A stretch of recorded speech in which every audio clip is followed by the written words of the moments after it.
Good afternoon, everybody. We are now live on Facebook. So whilst we're waiting for everyone to come and join us, we'll just go around and introduce ourselves to start off with. So, hi, I'm Lexi. I'm Sarah. Hello. I'm Jill. And I'm Maria. Hello, everyone.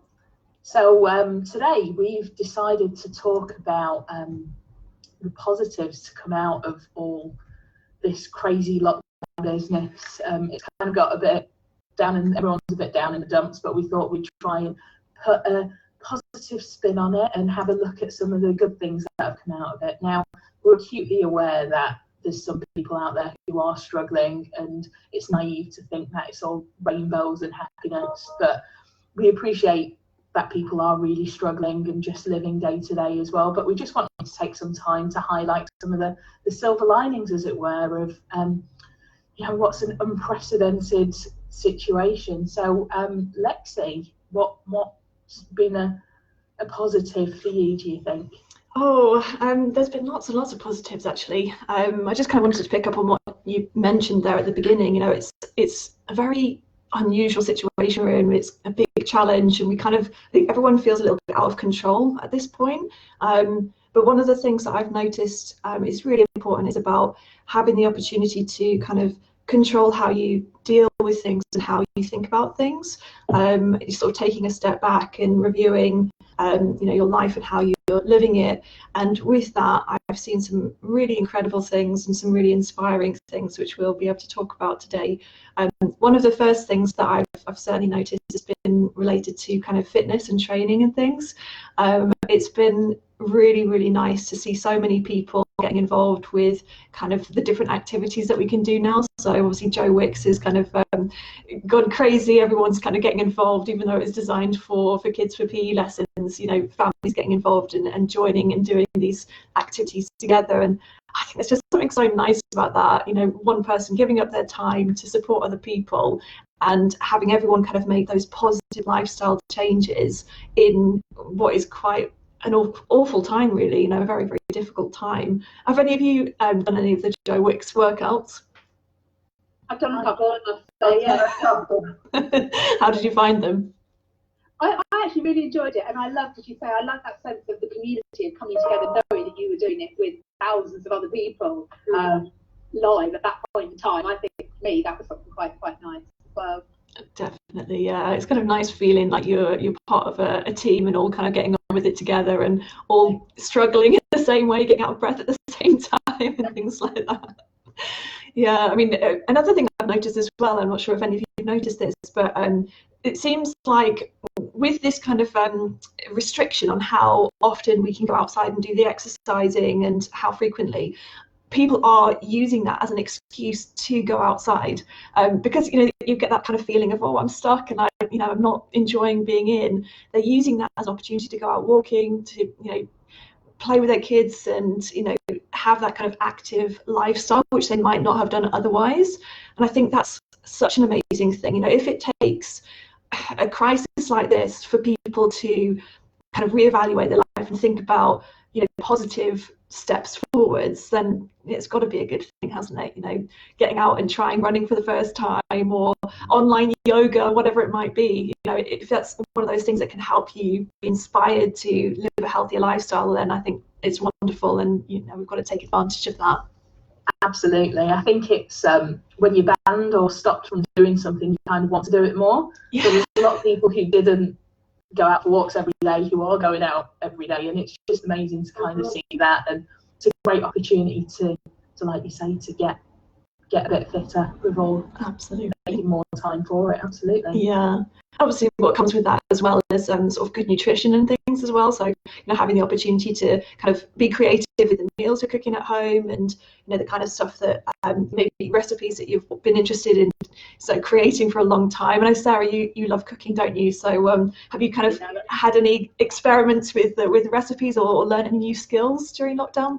That's certainly something we've really been enjoying, actually. All the stage of cooking. There's so many recipes that we've always wanted to try and have never quite got round to, just because you don't have the time or you intend to, but then you just run out of time and end up going for something that's quick and easy. And we've actually really enjoyed planning ahead, which you have to obviously to do your kind of shopping and what have you, planning ahead and creating some things. A lot of it's taking us back, recreating memories from previous holidays and things. And we had a Greek night last weekend where we sort of cooked all these Greek messés and sort of pretended we were sat on some lovely beach and sort of doing Malaysian this weekend. So yeah, we've actually really enjoyed just actually being able to do all these things that have always kind of been there in our mind, but we've never made time to do before. And I think, yeah, a lot of other people have been doing similar things. Just recreating memories and giving you that time to sort of, just do things and develop these skills. And when I say skills, but just get around to doing things you don't otherwise have time to do. Definitely. And like you say about kind of memories and things, it's, for me anyway, when I'm traveling, the local food is by far one of the biggest and most important things about learning about the local culture. So having that opportunity to kind of to delve into the local culture, even if you can't travel at the minute, it gives you that kind of, like you say, that amazing memory or something to look forward to if you've not been to that country before. It's a really nice way of kind of keeping that enthusiasm and travel spirit alive, I think. Absolutely. And I know there's quite a few people have been sort of dabbling into learning languages and everything as well, and maybe sort of that sort of very basic sort of Spanish or French that you might have from school, sort of taking this time to really develop that and to be able to then use that on a trip in the future. So yeah, there's a lot of things like that I think are really positive that people are doing. Absolutely. In fact, we had a post on Facebook about that not so long ago, and we had a comment there from Anna saying that she and her family are learning British Sign Language at the moment, which is really, really wonderful, a fantastic language to be learning. So there's some great things. If you're watching this, thank you so much for joining us. We've got a few people joining us now. Please still feel free to pop some comments down there. Give us a wave and a hello, and give us your thoughts on the positives of lockdown. Have you kind of learned a new language or found a new recipe that you like? Let us know in the comments. Hi there, Ian, it's nice to see you joining us again. So yeah, please do feel free to ask us questions and get involved. I think it's fun Sorry, as Jill, well. go. I think it's been fun as well, going back to cooking, sort of cooking with what you've got in the store cupboard, things you've forgotten were even there. I found some Vietnamese rice wrappers the other day, made Vietnamese spring rolls, and trying to be really inventive, and there's something satisfying about using stuff you've already got. It costs 20p to make. No, and I think people are being so creative. The ideas that you're seeing around. Well, for one of our colleagues, someone we work with, is recreating a work of art every day. Lexi, I know you've been following. I think you've all been following. It's absolutely hilarious. It's amazing. The things people are finding to do. I think of myself, I think I'm quite creative. I think, my God, I'm so boring in comparison. I haven't done anything like that. But anyway, it's really good fun. So, you can copy the idea with your friends, but no, it's amazing what people are coming up with. I have to admit, I have been binge watching on the Netflix and sitting in front of the TV a lot, but I have signed up for an online BSL course as well, so hasn't started, but I think it's just you've got the time if you make the time, really. So I can't waste time just sitting there watching TV. Not that there's anything wrong with it, but yeah, exactly. I'm going to try and be a little bit more productive as well. I don't think you should feel guilty about sitting down and just reading a book or watching television. It's actually quality time that you're having. And I don't know about you, a visit to the supermarket, it's quite traumatic actually. It has improved a bit. But there's something nice about coming home and you're in your neighbourhood where you're safe and you've got all these things you can do within it. And I don't think we've got to feel guilty about not doing anything. There's not many alternatives. No, absolutely. You're completely right. Mentioning going out, I think one of the positives for me has been the community spirit side of things. Everyone seems to be having a lot more time for those around them, being a bit more neighbourly.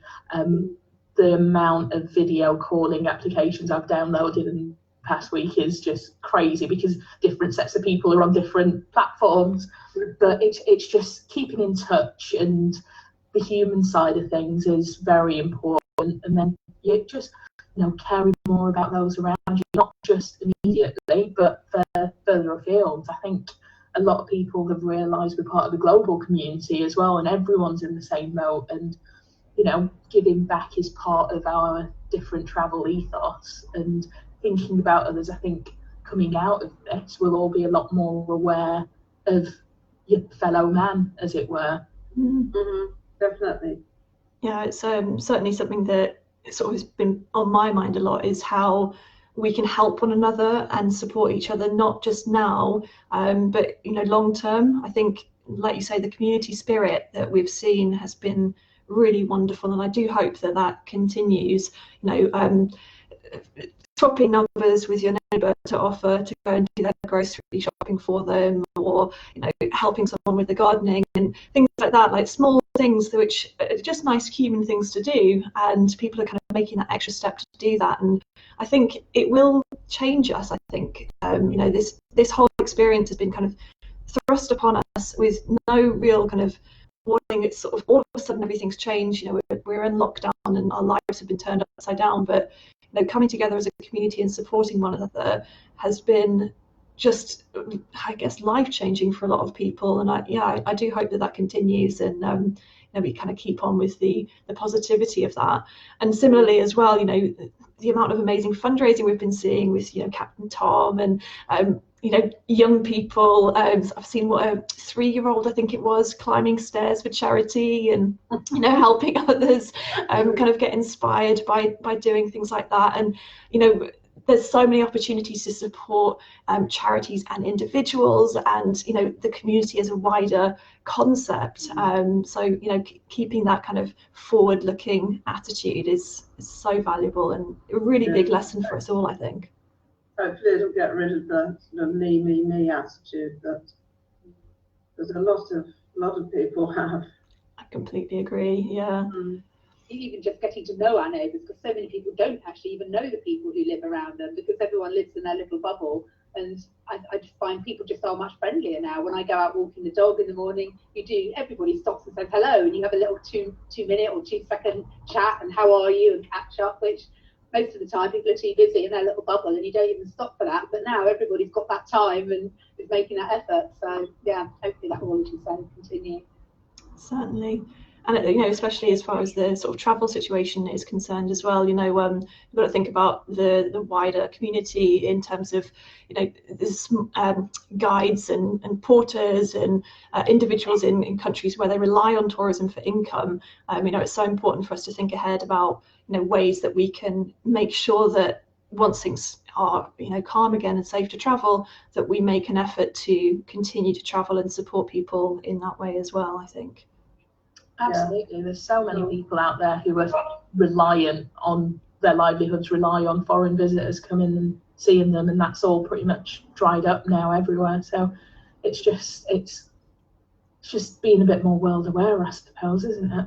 Most people in the countries that we go to on our trips don't have the level of government support that we're very lucky to have here. And if they're not working as a guide, then they're not getting paid. That's it. There's no alternative. So yeah, certainly sooner everything can get back to relative normality, the better for them, certainly. Yeah. Well, hopefully, because this is a global issue, people will be aware of the extent of it and will relate to those people, because we see things on the news of how other countries, third world countries especially, just won't be able to cope with it. And they're the countries that we hope to support by taking people over and getting involved in projects and volunteering. Definitely. We've had a really great comment from Mark. Thanks for joining us again, Mark. He mentions that we can only hope that society does take advantage of this opportunity to change, and I think you're completely right there. It's a really good opportunity to kind of be more introspective and think about our impact on each other and on the planet in general. He also mentions, it's very interesting, that Milan is going to pedestrianise large parts of the city as a result of the crisis, and hopefully the air quality will continue to be improving over the period of time, as we've seen at the moment. I think that's something it's very important to kind of think about, is how we can kind of heal the world, as it were, and think about the positives of our environment and our planet with lockdown. Jill, have you got anything you want to add on that? Yeah, so the slowing down of the pace of life, I think it's had, well, I think we all know, it's had a really positive effect on the environment. And it's like nature's taking our breath while we're holding ours. So the reduced pollution, reduced noise, less transport, cars, planes, all contributed to the cities being transformed.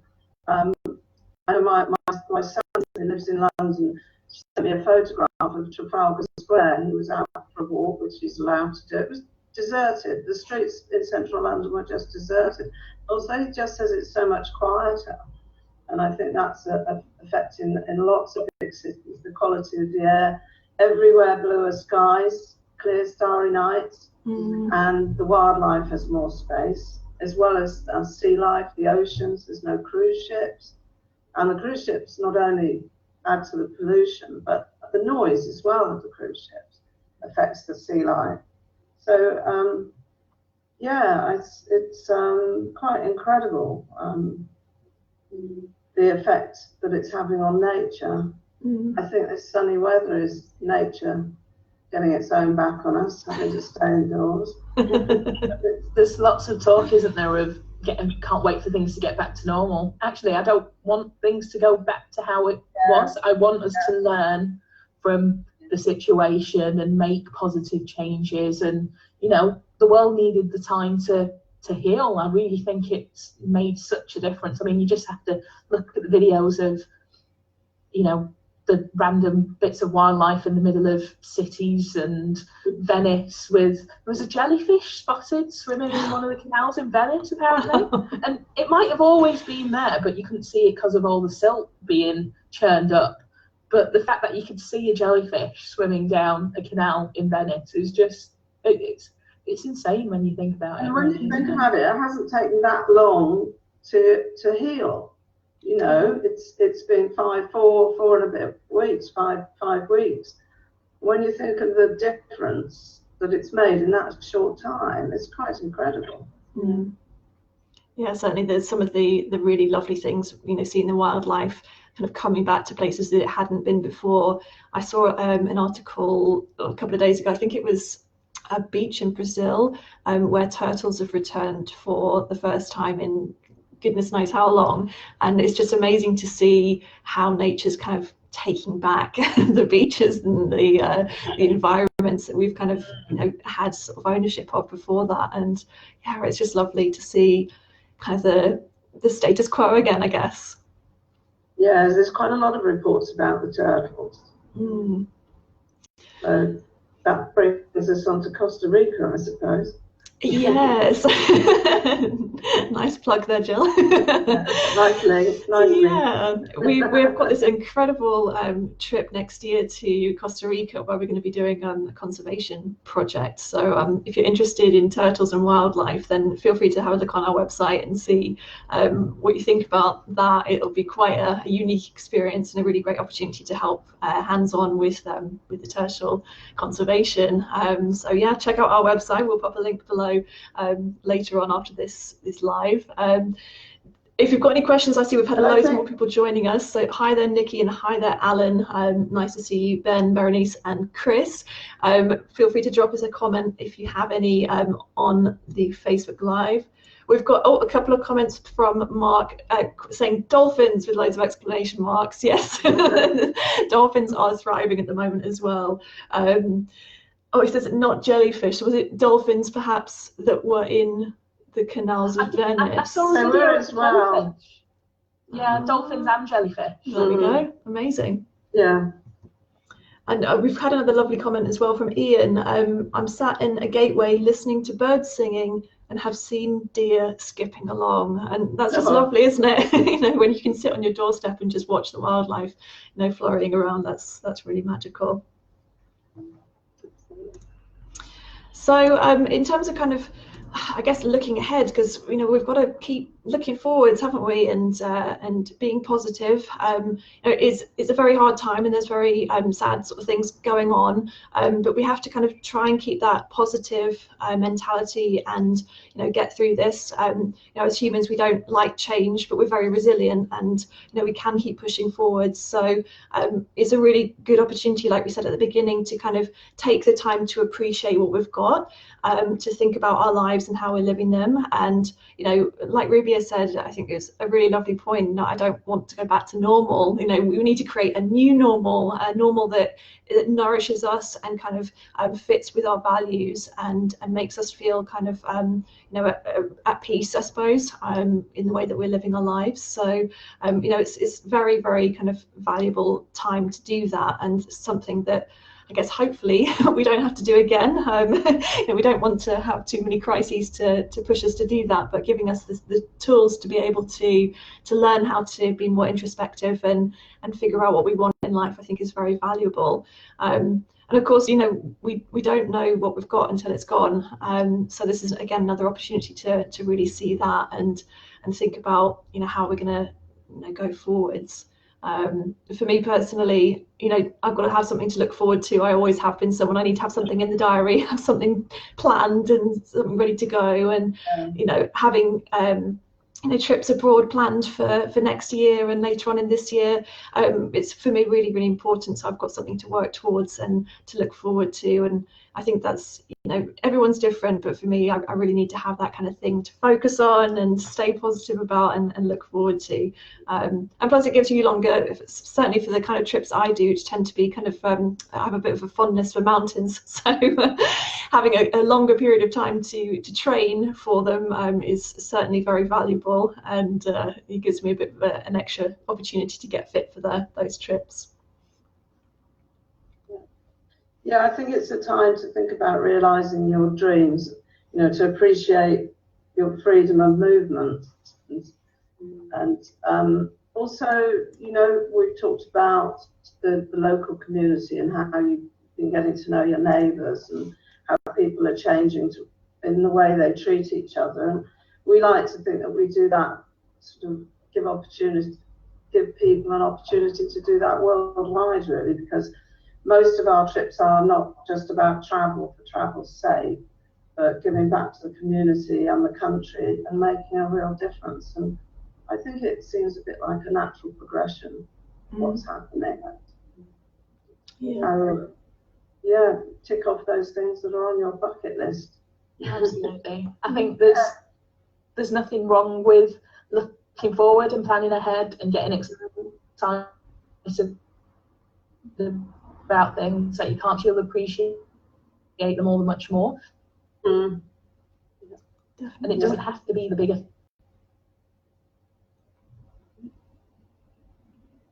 Oh, I think we might have lost you, Rubia. My bigger goals at the end of the.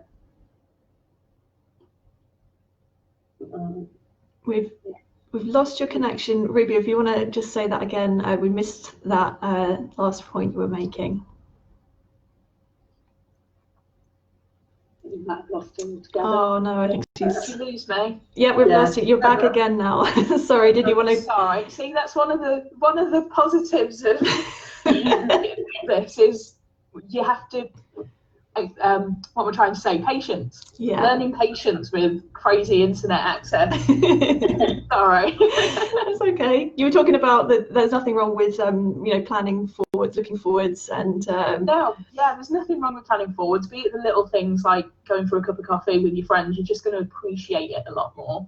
But unlike you, Lexi, I like the bigger plans to aim for, something to look forward to, and next year is going to be amazing. You have to keep on telling yourself that, really. Absolutely. Yeah. Well, we haven't had any more comments or questions on the Facebook comments, so I think if we sort of wrap up here, we've been talking for 25 minutes already, so amazing how time flies. Thank you so much to everybody for joining us today. It's been really great to chat with you all and talk about our silver linings of lockdown.